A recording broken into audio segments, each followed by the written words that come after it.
when it comes to a Python class.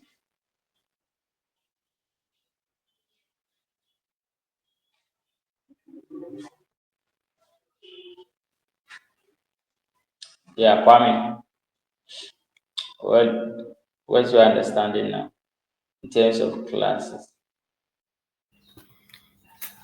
So in terms of class, um, you have to, in terms of class, you create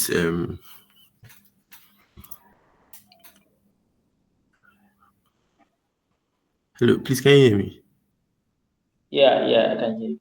Okay, so in terms of class, you create like methods to perform a certain function Mhm. using the self. Mhm.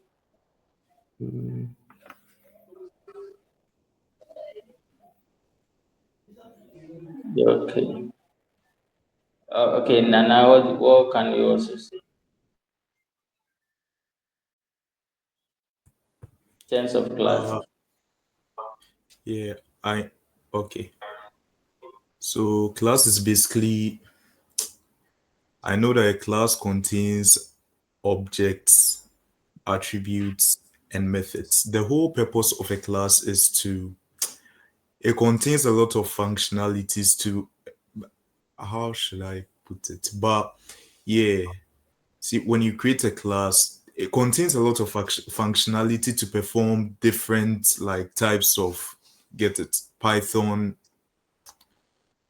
uh functions. Yeah. Okay, okay. So I guess you have idea of what the class really is. So what I want, the picture I will leave for you is anytime you hear about class, what comes in, you have to look at okay, the class definition. So how do I define a class? It has a class keyword followed by a class name which is capitalized. Okay. So the first key letter should be capital. So you should title case. Okay. And then the class is having the initial method. That is the initialization constructor. So it has the init, and then you move on. A class can also have methods. Okay. And basically, class you can create instance of the class. That is the object. So you create a different object out of the class. So in summary, that actually gives me a picture that okay, at least you've gotten the whole structure of of a class. Okay. And so today we will be going into more details of what a class look like, and then we look at one example. Maybe we look at in rare case in which maybe domain can we implement a class. So we look at that, and then we can close the class and move on. Next week move on to a different. So I will share my screen with you.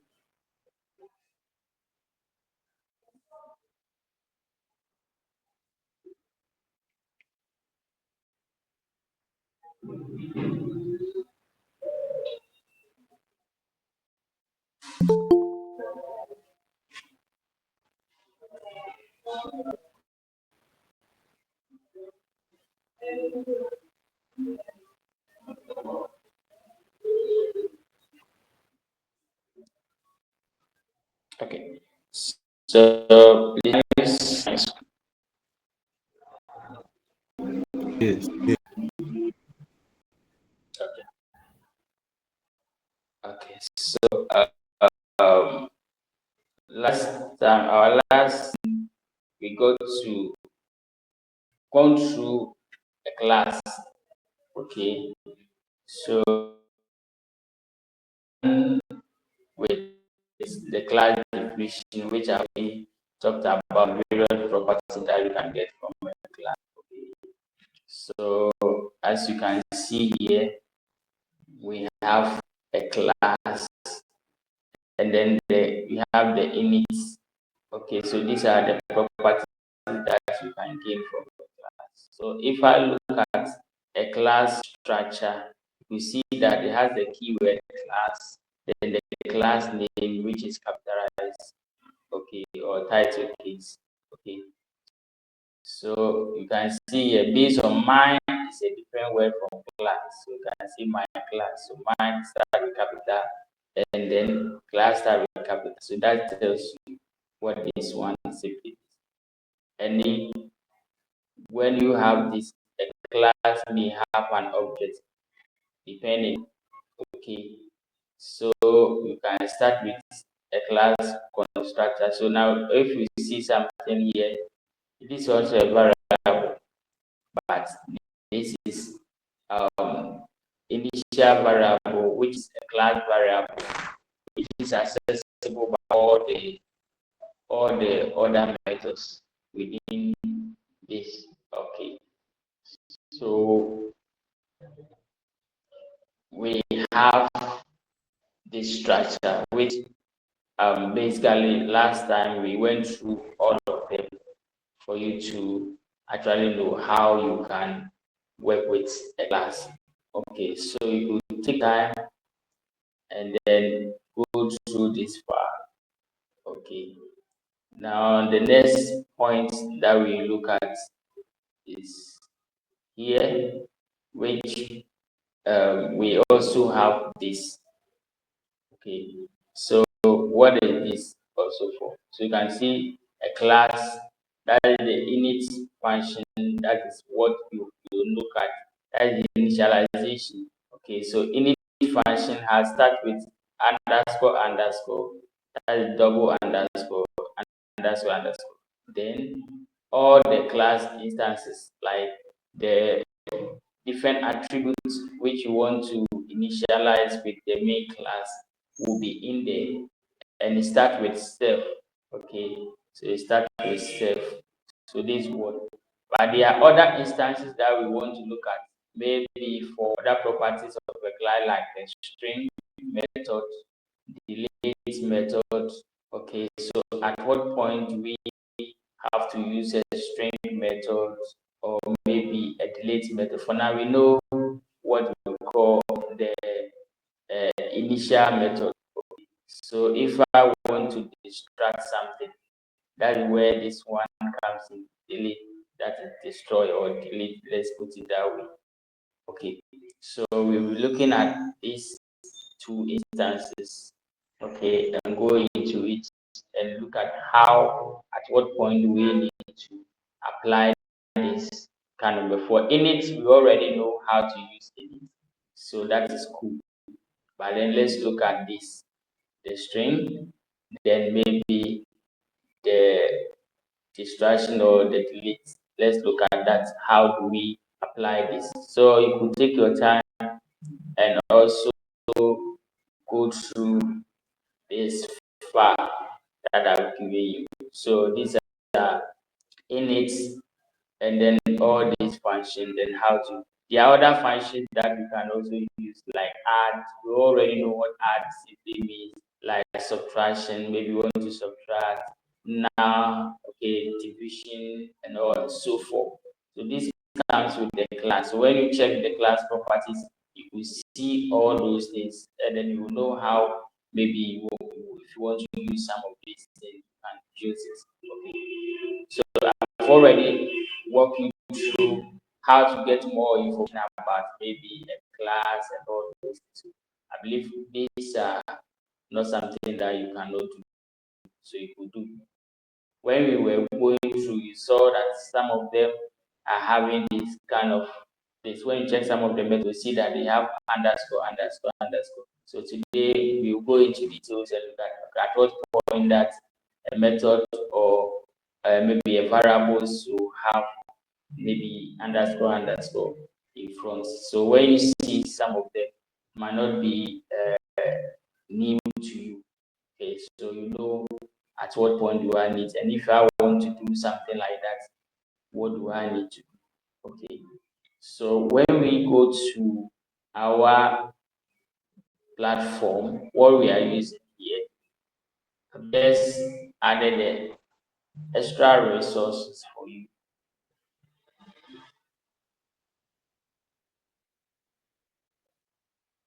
So you could see this resource down there.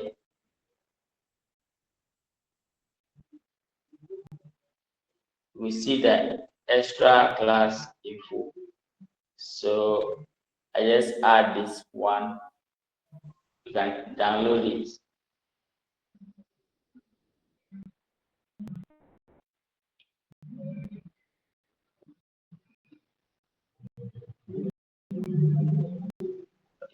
So now with this one, I'm just giving you the breakdown of everything step by step for you.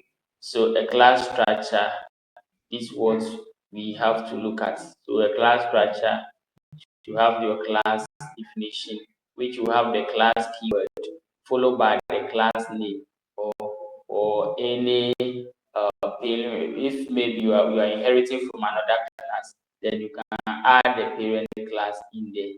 So that's where you saw that the class is having a parent. So you can add that. If not, you leave it empty like that. Okay. So you have any parentheses.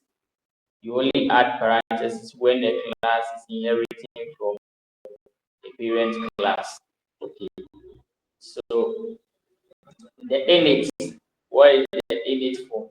So with the init method is the initializer. So it evolves automatically when instance is created. So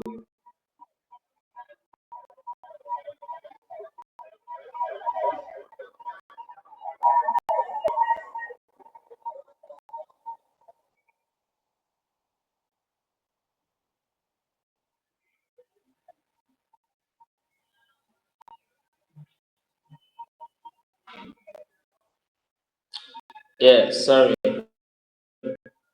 Okay. Yeah, can you hear me? Yeah. Yes. Okay, sorry. Now the next is the what we call distractor. So distractor, maybe you want to delete. We use them purposely when you are maybe deleting a file or garbaging of stuff. Maybe you are keeping count of all your records and you are deleting some. So you need to reduce your counts. That's where the essence of the distractor method. So it's not always, you are not going to use it often as you see in it, but then you look at instances where it might be helpful to use that. Okay. And the other point that I want us to look at is what we call encapsulation and the naming convention. Okay, so as you could see that when you saw that a variable can have like the way you see here in it, this is just one underscore, and then this is a double underscore.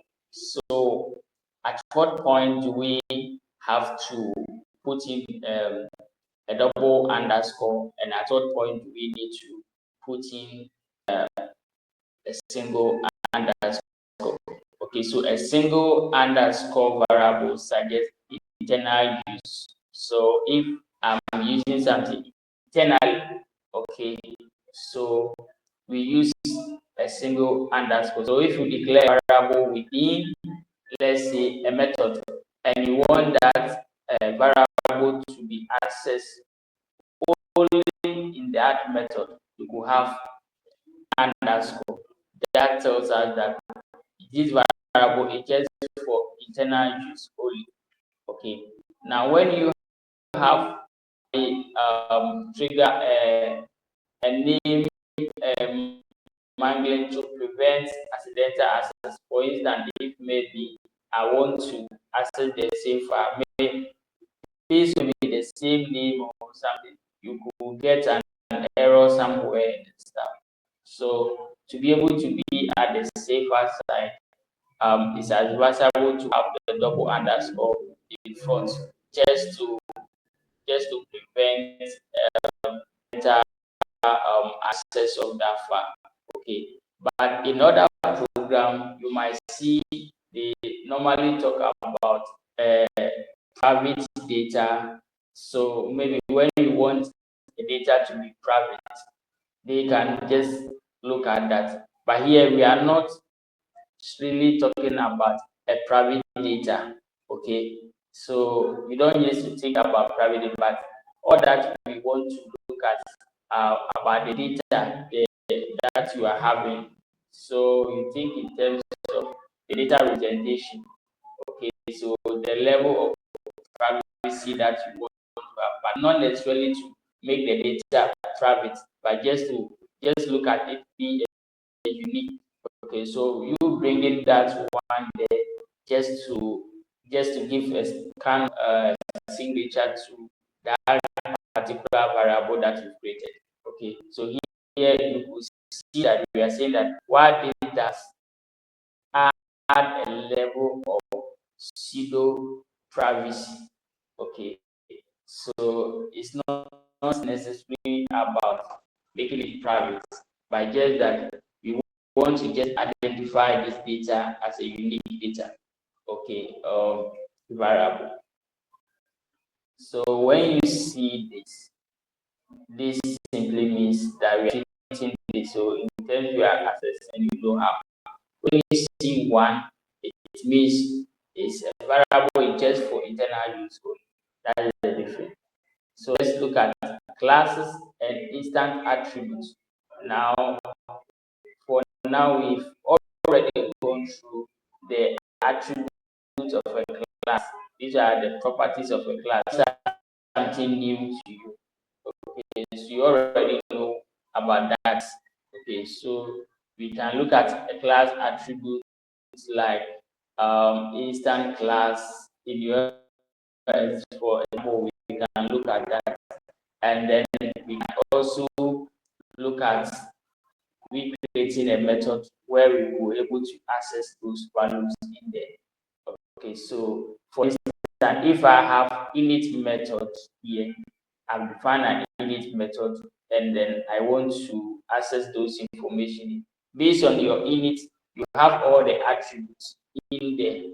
And then last we went through that. So if I have myself and all the attributes will be in there, stated there. So maybe depending on what you are doing, like last we were talking about maybe currency, you may have other information that you want to provide through that particular init method. Okay, so once you do that, now you need to instantiate your init method. Maybe let's say int maybe resistor to under the same resistor. You can differentiate variable. So now I'm differentiating the variable with the and double underscore by saying that I'm assigning this one to the variable with the double underscore. So that is the essence of what I was talking to you about here, the pseudo privacy. And you will be seeing this one more often in your code. Okay, now we have what we call operator overloading and methods. So, like we are talking about the string method. For the string, we use the string method for print purpose. So, if I want to print something and you want to represent the printout in a particular format, which is very unique format that you want to place everything in a print. For now, we know every formatting and stuff. So we create a method like this called string method, which help us to be able to present our output in a particular format. So a normal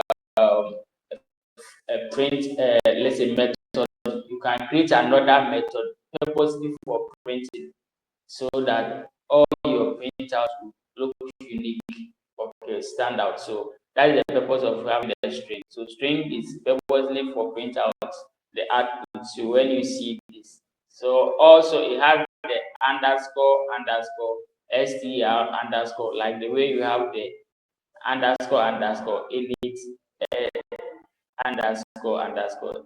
So it's the same thing that you have, but this one is to initialize your class or method, and here this is for print out purpose. Okay, so that these are the two different cases where you could look at that. Okay, so I have a simple code here, which maybe we can look at it later. But this example that I've given to you, you can look at it later on. But for now, let's do the explanation here. So I have a code here. So with this code, purposely thinking of a real banking system. Okay, so if I have a banking system, for now you go to a bank like your Momo, you can do a withdrawal, and then anytime you do a withdrawal, the system will show um your your balance and stuff. So in order to do that, we create a class called bank account. So this is a bank account, and with this bank account, we have a variable here. But what are this one? This one is a variable or a class attribute which is accessible by all other methods that you see here. So we see that a class attribute to keep track of all accounts. So everything is going to keep track. So that is what. So this what we call a private. It's not a private. It's called public variable. So it's at the top of the class, which is accessible by all these methods. So init, deposit, withdrawal, all of them can have access to that account. Then we have maybe get balance, the string, and then delete. So based on what that I was talking about.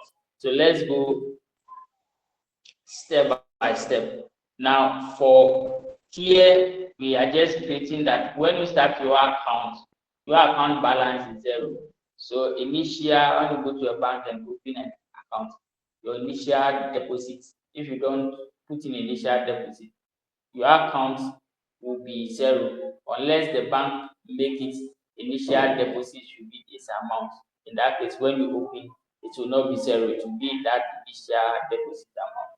So now we have our init method. So within our init method, what we are looking at, the attribute will be the account holder name.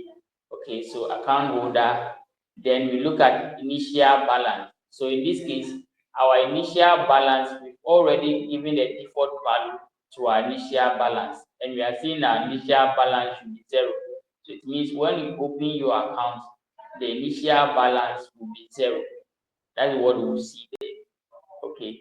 Now we look at account holder name. Okay. So we now assign account holder name to self. Okay. So now I can come here and say account holder assigned to self. Okay. So now you can see here I've just assigned it to self. So this means that the class account, bank account can have access to this attributes. Okay, so now I've assigned that. Then I will do the same thing. But at this point, you can see that a private instant attribute for account balance. Okay, so to make this a private instant attribute for account balance, I'm making here double underscore. Okay, so double underscore means that I'm looking at the pseudo privacy.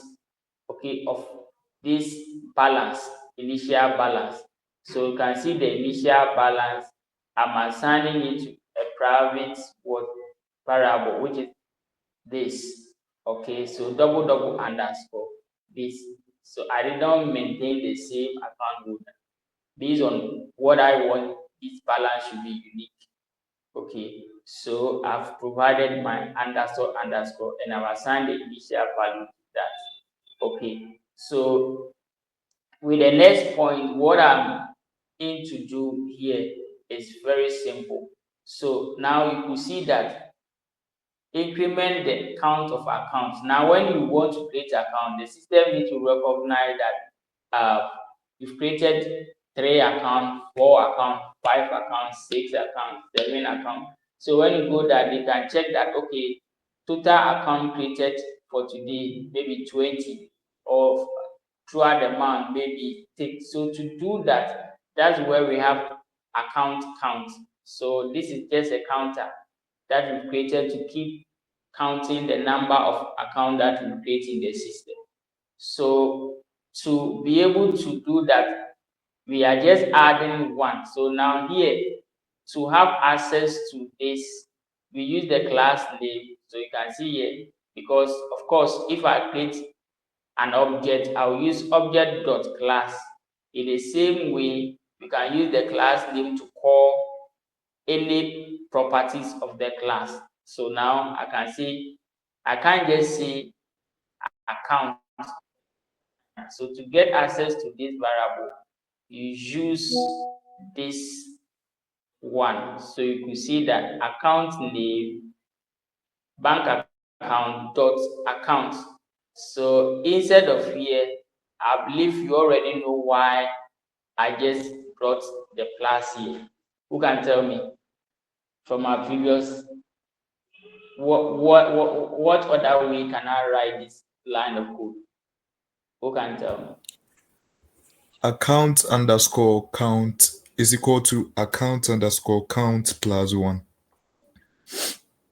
Okay. So now it's supposed to be like that. Okay, so it's supposed to be here. Bank account like this. Okay, assigned to. So now, sorry, bank dot dot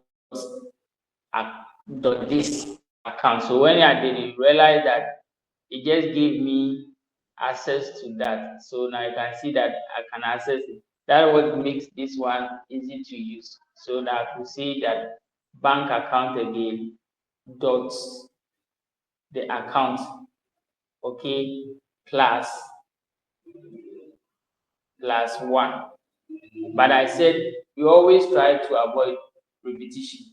So I don't need to. So what I'm doing is that I'm going to add 1 to. So initially this is 0. Okay, so I want to add 1 to this and then store it in bank accounts, account count. Okay, so that's what it means. So just to save myself from all this, you just decide to what, add a plus, because the same variable we are talking about. So just plus 1. So thank you. That is it. So now we can now print this. So we can just print the account holder and then we can print the balance. Okay, so that will be for the init. So inside the init, I can print account created for, then I'll give the account holder name. So to get the account holder name, because I'm still in the init function, I'm not referring anything to the class. Okay, so if I want something with the class, then I need to use the bank account to access that.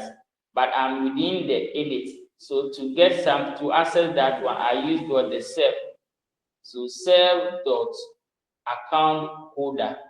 So that is my account holder. So this one will give me access to the account holder.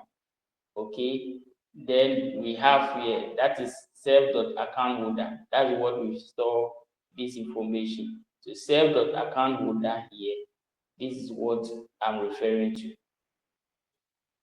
Okay, Then, so this will give me the account holder.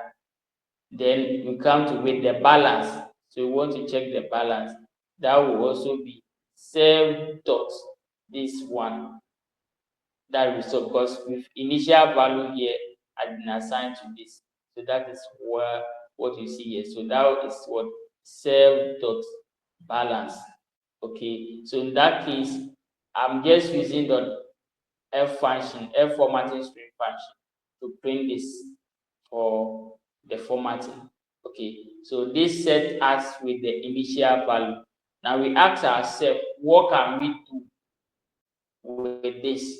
So you could see that a typical bank account may have a deposit. So we can do a deposit. So we can have a method for deposit. So in this case, anytime you can deposit money. So we cannot rely on what initial amount here. So in our deposit, we have save and we created another attribute. So the attributes for this is amount. Okay. So what are these methods do? To deposit money into the account. Okay. So that is our dot string here. Yes, you have to deposit money. Now, before we allow any deposit to take effect, we need to check here. So we have the if condition to check to see what we are inputting is not what less than zero. So if we see that if amount is greater than zero, okay, then we can allow. Okay, so if amount is greater than zero, then we can allow, then we can say save dot balance. Okay, then you could see that plus amount. So what we are doing is that we are now adding the amount to the balance. Already the balance was what? Zero. So this one can also be the same as I explained to you, being like save dot balance plus amount, but we don't want to repeat this again. So we just add the plus and we assign this to that. Okay, so we have amount assigned to this. So now we can print our message here after deposit. We can print our message and say deposit amount. So show that you deposited so and so amount, and then we can bring your new balance. So new balance is what save the balance. So this will give you your new balance. Okay. Now else, if maybe what you are bringing out is a negative amount, so it will tell you else part will be what deposit amount might be positive. So it means that we cannot accept anything negative. So it will not go through here. It will just give you this message. Okay. Now we look at another method where we want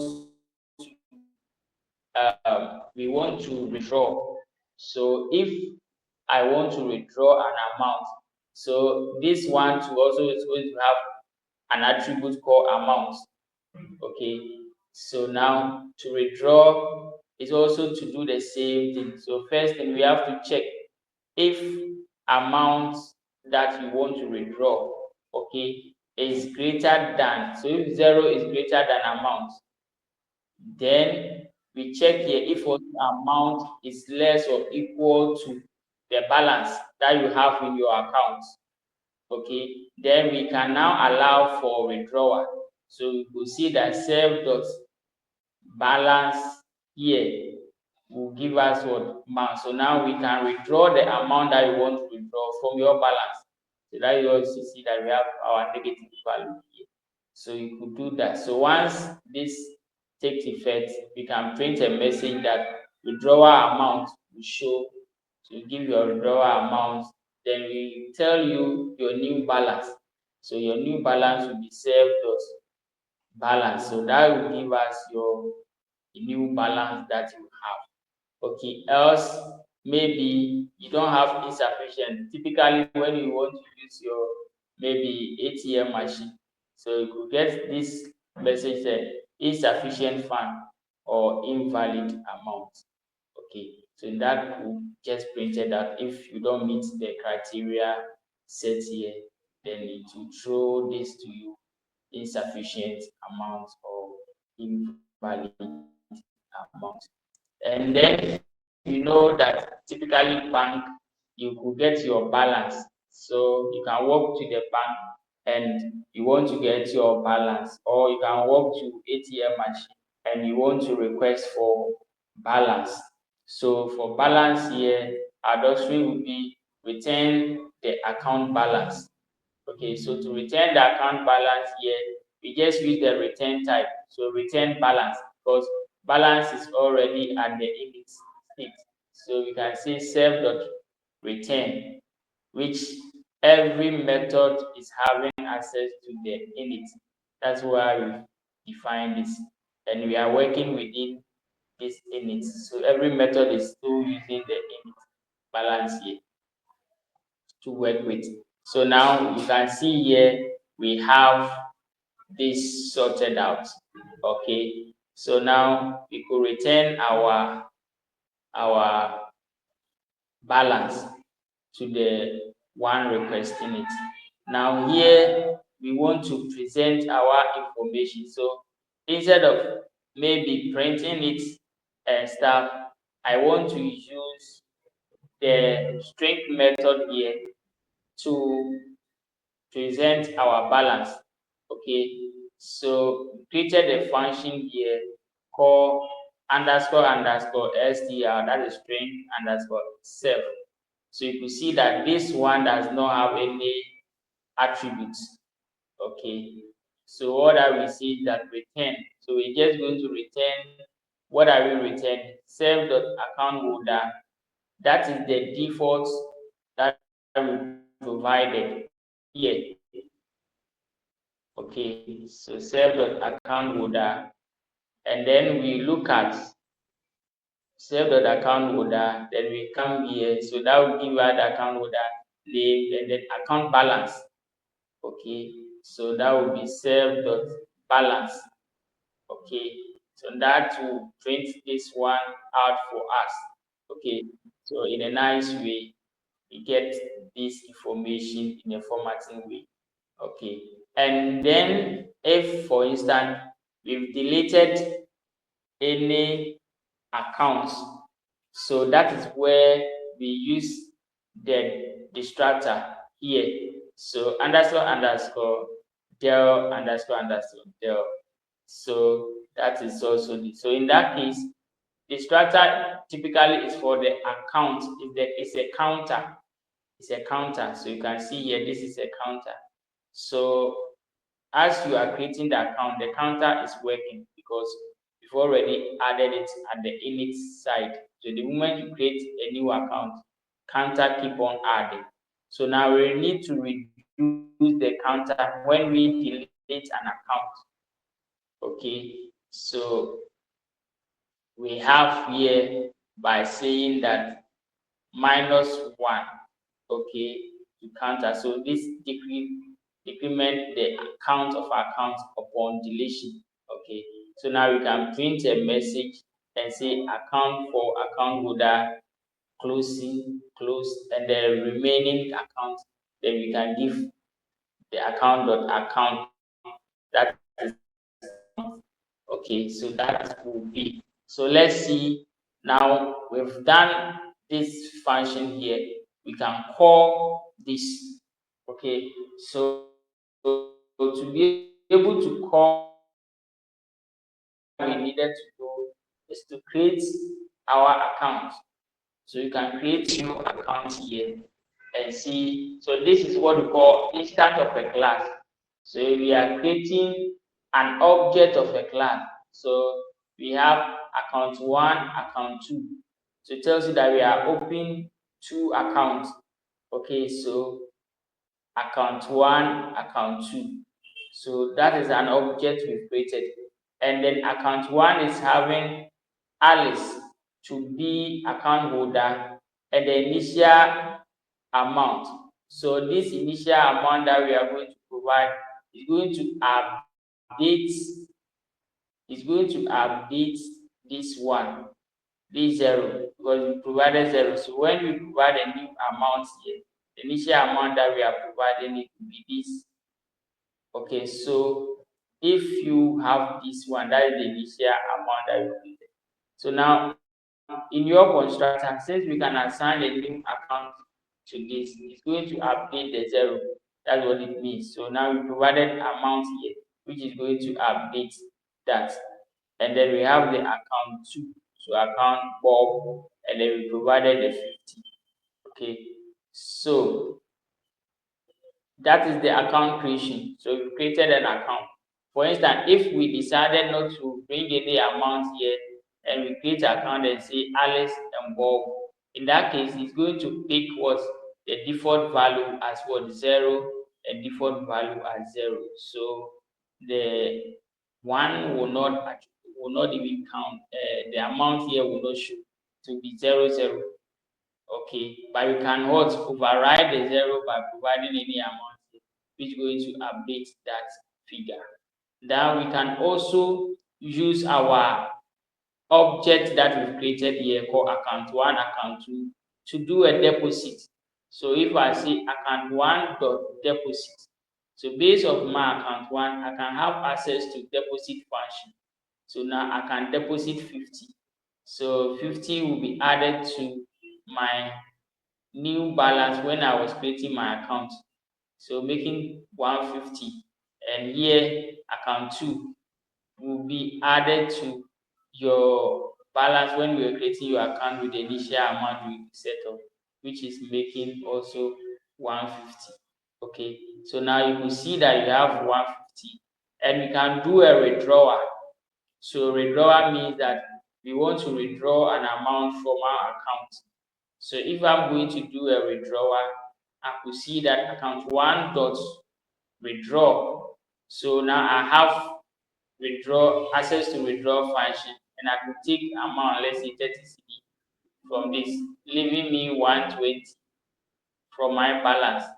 And here I want to withdraw 200, but because this will not work because I'm having 150. So how can I withdraw 200? So here it will give you a message that this should fail due to what insufficient what balance. So it's not going to work. Okay. So now let's look at checking balance. So we can also check our balance by calling account one dot balance. So account one dot balance here is going to get us the balance that we have as we've created it here. So you could see here it's going to get that this the balance. So you're going to get that the return. Okay, it's going to get that the return. To get return, it's going to get that if you could see here. So print get return because the reason why we are using print here get return is because we are using a return type. So when you are returning anything, you want to see the output, you print it out. So once you call that print, it's going to get the value for us. Then when we say print account, now print account here is going to print account itself. So now that's where get access to this. Okay, what we just declared here. So once you print account one, it's going to give us this information, okay, with the balance and everything, okay. And then we can also delete account.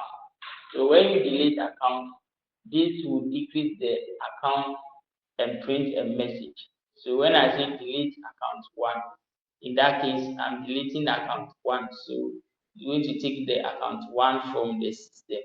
Okay. Then once account one has been taken from the system, it's going to show us our new counter.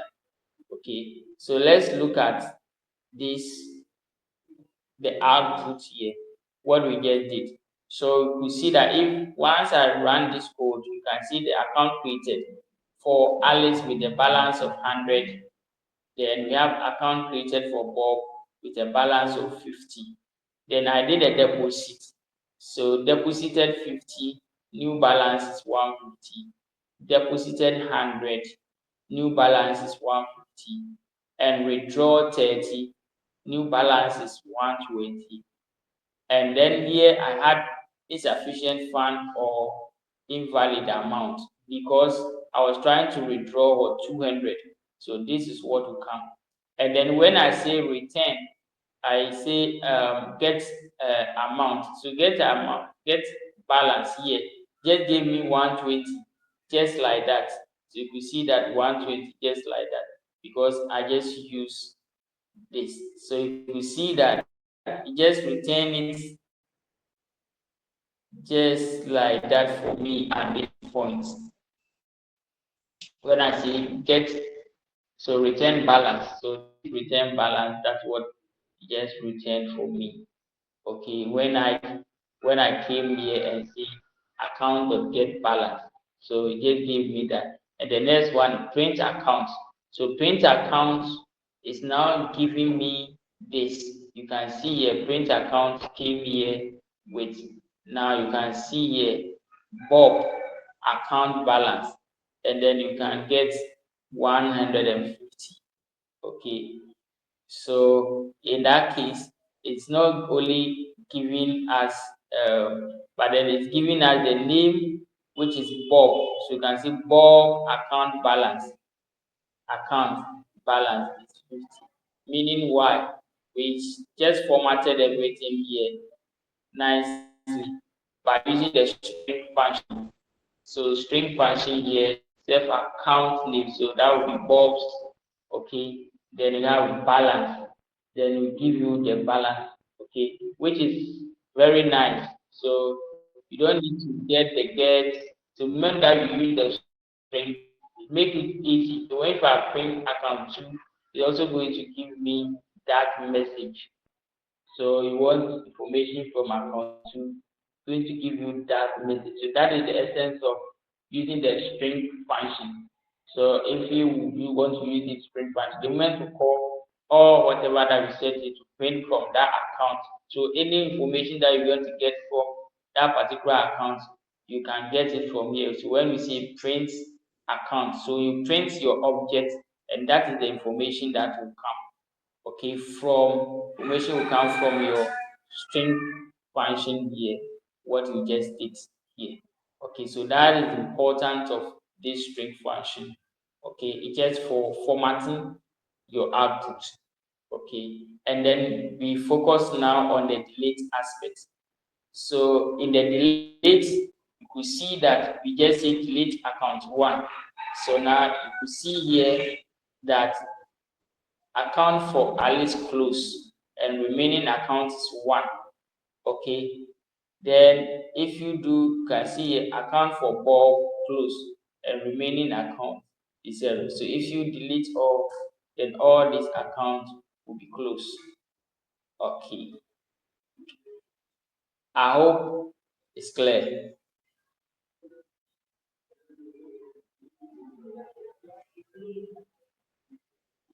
Hello. Hello, yes, please.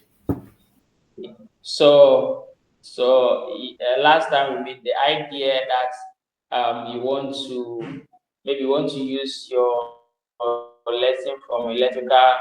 We were taking inspiration from your electrical course and we want to use. You see, so maybe if you are having a voltage and there's a default voltage that is coming and you want to update. So in that case, all your method you can have your some attributes within that can what update it. So in the same way, you just need to really understand how functions. So now based on these classes that I've created, you could add more functionality. Like we know banking system, every day the new functions are coming. So if your code is not structured in this way, then they ask you based on this, what are these functions? It's going to be difficult. Sometimes you need to strike, but when it comes like this, it makes everything easy. You just have to look at okay, what do you want to, you just create a method for that, you add it up and then you run through. So it makes your work very easy and then easy to update or upgrade okay, your platform. So that is the essence of using a class, because Python itself is all about objects. It's object oriented programming. So if you want to do anything within Python, you should use this practice, and it's going to help you your work. But if something that you are doing, something small, maybe you want to work on that does not depend on any kind of feature or stuff, you can just use a simple function and you are okay, not necessarily going to create a class for that and stuff. Okay, so all will depend on you. Once you know how you be able to choose all the tools within the Python ecosystem, you can now sit back and look at what exactly do I want to do.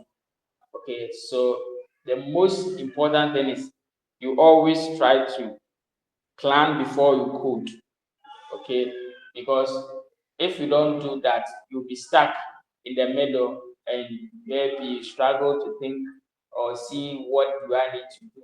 Okay, but when you plan this, like I said, you plan this, you have your flow chart, you plan everything on paper, and you know all your functionality, what exactly every at face what you'll be doing.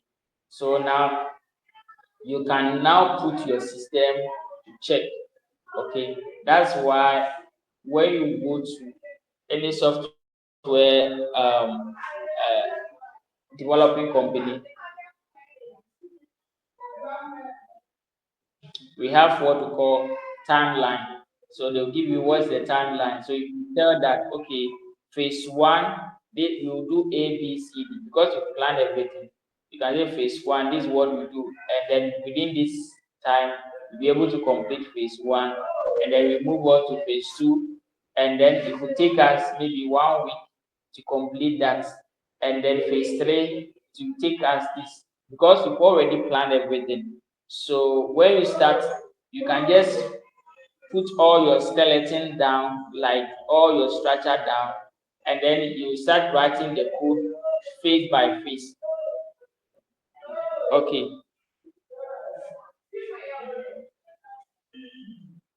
Okay. I hope it's clear. Yeah. Yeah.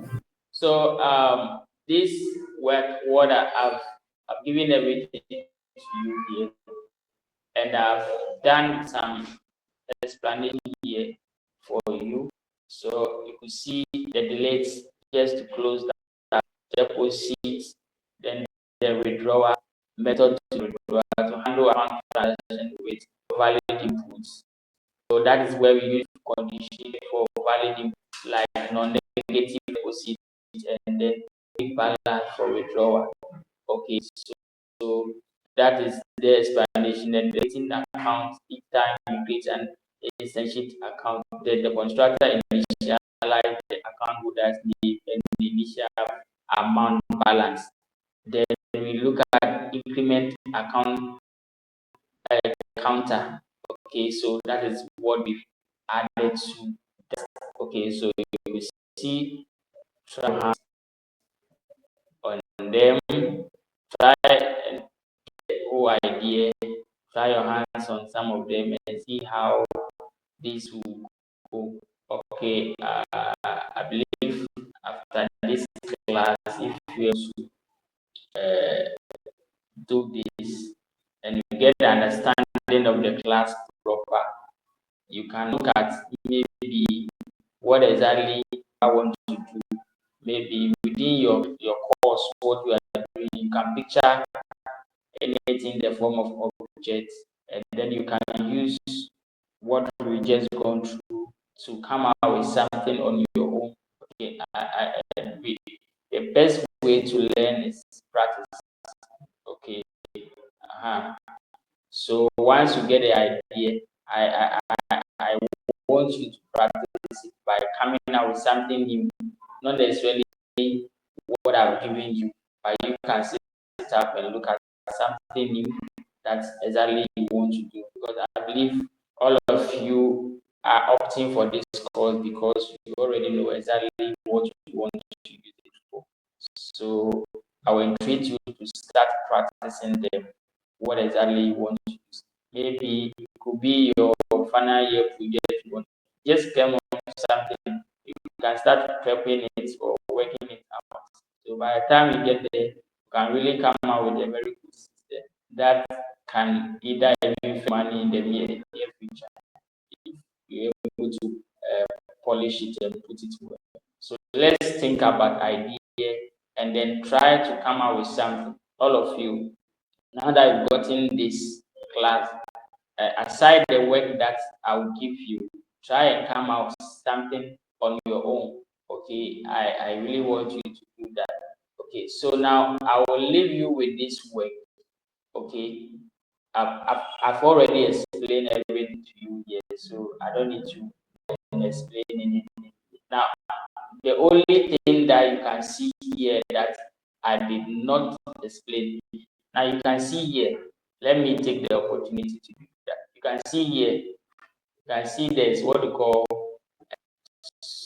super function. Okay. So for instance, if I create a class, let's say a parent class. So a parent class will be a class like what we just did. So this is a parent class. So a parent class does not have open and closed brackets in front. Okay. So if I want to create another class, but this class is inheriting from the parent class, like it's inheriting the method, it's inheriting the functions, it's inheriting everything from the parent class. So if to show the inheritance, called the class inheritance, to get the inheritance piece, what that we needed to do is to now bring the class name, the parent class name inside the inherited class. Okay, so that's what we see here, that we have this. So now you can see a parent, this is a parent class, parent. So parent will be like that class name should be here. That tells you that you are inheriting from maybe bank accounts. So instead of subclass, so maybe here will be maybe Momo or something. Can be Momo, let's say Momo, or let's say credit card, and then maybe link the credit card to the parent class, main bank account. So in that case, that bank account will be the parent class. So here will be bank account. So you can see here. You can see here. So I'll bring bank accounts inside here as a parent class, and I'll give a new class name, let's say maybe credit card, okay, which is linked to that. Okay, so that is what we call inheritance. So it means that you are inheriting from the parent what class, and any other thing will come from class to be the same thing. So if I want to inherit anything from that parent class, that's what we have super dot init value. So you are inheriting everything from the